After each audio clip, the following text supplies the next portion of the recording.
Le Gabon vit une période marquante de son histoire depuis son accession à l'indépendance il y a 65 ans. Pour la première fois, le candidat élu dans les urnes est vainqueur de l'élection. Pour la première fois, pas de crise post-électorale. Et pour la première fois, toutes les forces vives de la nation félicitent le candidat élu. Cette fois, c'est le Front patriotique gabonais qui exprime son satisfecit tout en restant droit dans ses bottes. Je tiens à féliciter du fond du cœur le peuple gabonais en général, et en particulier les militants et sympathisants du Front patriotique gabonais qui, dans une mobilisation sans précédent, ont parlé d'une seule voix, une voix forte, libre et souveraine. Une voix qui a porté à la tête de notre pays un homme que Dieu a mis sur notre chemin au moment où tout semblait sombrer. Je cite le président Brice Clotaire Oligui Nguema. Le Front patriotique gabonais serait-il le seul parti politique à emprunter ce couloir de pensée? La dissolution de la plateforme du Rassemblement des bâtisseurs serait-elle une solution pour la survie du multipartisme? En plébiscitant Brice Clotaire Oligui Nguema, les Gabonais ont choisi la continuité des actions entamées en leur faveur durant la transition. Toutefois, les attentes de ces derniers restent légion.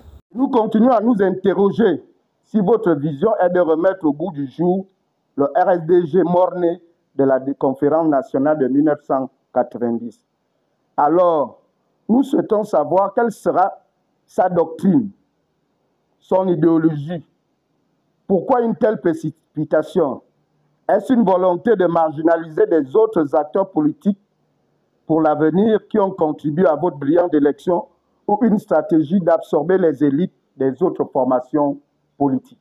Nous vous rappelons que le peuple gabonais vient de vous donner la mission de relancer l'économie, de restaurer l'honneur, de réconcilier la nation, de moderniser la gouvernance.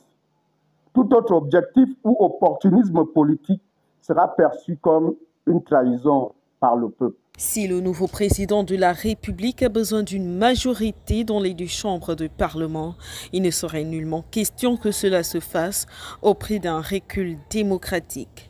Gérard Nguema, loin de faire un procès d'intention, renvoie toutes les forces vives de la nation à se souvenir de l'histoire politique de ce pays. Je dois rappeler que depuis 1957, date de la première élection multipartite au Gabon, c'est la première fois que les Gabonais choisissent librement le premier dirigeant de leur pays.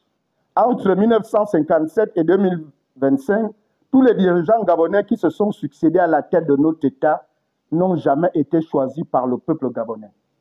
Ils nous ont tous été imposés par les forces extérieures.